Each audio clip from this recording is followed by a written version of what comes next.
Welcome to Kenton's videos. Enjoy the video. You begin by collecting the phone number or numbers you want blocked and a current email. Once done, choose whether you're registering a personal or business line because the forms differ. This matters for compliance. Next, access the official registration portal or phone registration system immediately and select Add a Number. You'll input each number exactly as it appears, confirm ownership when prompted, and create or log into your account to attach the numbers to your profile. You now verify your identity so the registry accepts your request. That usually means confirming a code sent via email or automated phone call to the number being registered.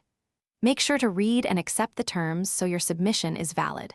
Once you submit, watch for and record the confirmation number or message. This proves the registry received your request. If registering multiple numbers, repeat verification for each one and keep a screenshot or written record for your files. You finish by confirming the registration status in your account and understanding that blocking can take up to 31 days to fully apply. Make sure to check back. If unwanted calls persist after that window, file a complaint with the enforcement agency and provide your confirmation number to speed resolution.